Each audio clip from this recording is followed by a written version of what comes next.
الحمد للہ وحدہ والصلاة والسلام على من لا نبی بعدہ اما بعد فاعوذ باللہ من الشیطان الرجیم بسم اللہ الرحمن الرحیم لا تحسبن الذين قتلوا في سبيل الله أمواتا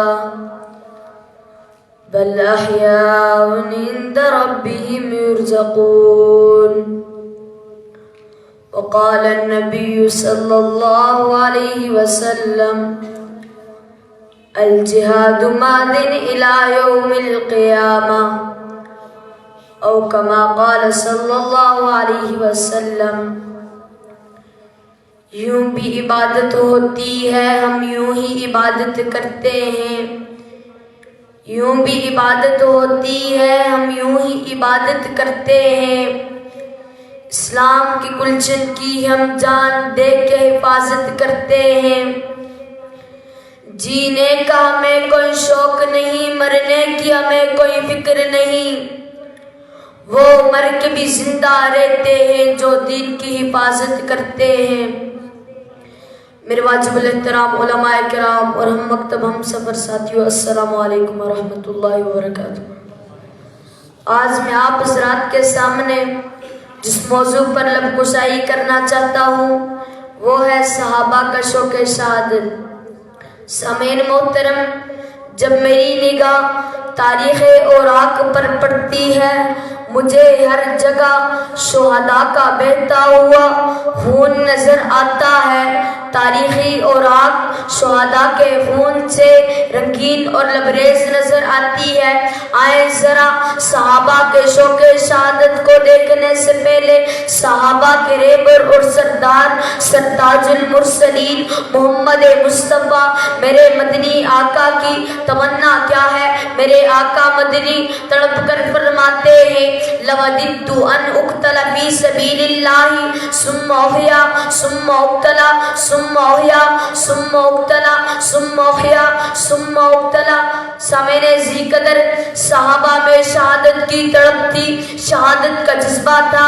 اگر صحابہ میں شوق شہادت نہ ہوتا بدر میں 14 صحابہ شہید نہ ہوتے، اگر صحابہ میں شوق شہادت نہ ہوتا احد میں 70 صحابہ شہید نہ ہوتے، جس میں آپ کا چچا حضرت حمزہ کے ٹکڑے ٹکڑے کر دیے گئے۔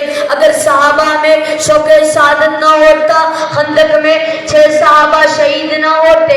مجھے کہنے دیجئے اگر صحابہ میں شوق شہادت نہ ہوتا ابو بکر کے دور خلافت میں 28,000 صحابہ اپنی جانوں کے نذرانے پیش نہ کرتے، فاروق اعظم کے دور میں 14,000 صحابہ شہید نہ ہوتے، عثمان غنی کے دور میں 16,000 صحابہ شہید نہ ہوتے۔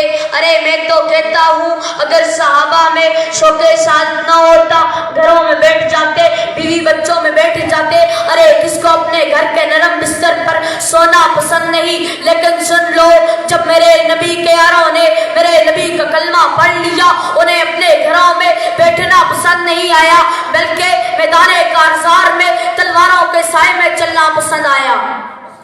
سامعین محترم، یہ وہ صحابہ ہیں جنہوں نے نبی کی آبرو کی خاطر، اللہ کے دین کی خاطر، اللہ کے دین کو پوری دنیا میں پھیلانے کی خاطر اپنی بیویوں کو بیوہ کروایا، اولاد کو یتیم کروایا، گھروں سے بے گھر ہو گئے، وطنوں سے بے وطن ہو کر پوری دنیا میں اسلام کا پرچم لہرا دیا۔ اب آئیں ذرا اس صحابی کی طرف کو دیکھتے ہیں جنہوں نے اپنے خون سے تاریخ اسلام کو رنگین قبا پہنائی۔ وہ کون تھے؟ وہ فاروق اعظم تھے جو یہ دعا کرتے تھے اللہم ارزقنی شہادتا فی سبیلک واجعل موتی فی بلد رسولک۔ اس لیے تو شاعر نے کیا خوب کہا، تقاضا ہے کہ دنیا میں پھر شان حق و پیدا ہو، عمر کے ریگزاروں سے کوئی فاروق پیدا ہو، مساوات و عدالت کا زمانے بھر میں چرچا ہو، پھر وہی بھر کے ترقی افق میں آشکارا ہو۔ ارے بڑا نمونما ہے کسرے جہاں میں باطل کا، کوئی فاروق پھر اٹھے اسلام کا بول والا ہو۔ سامعین محترم، اگر صحابہ کی شوق شہادت کو دیکھنا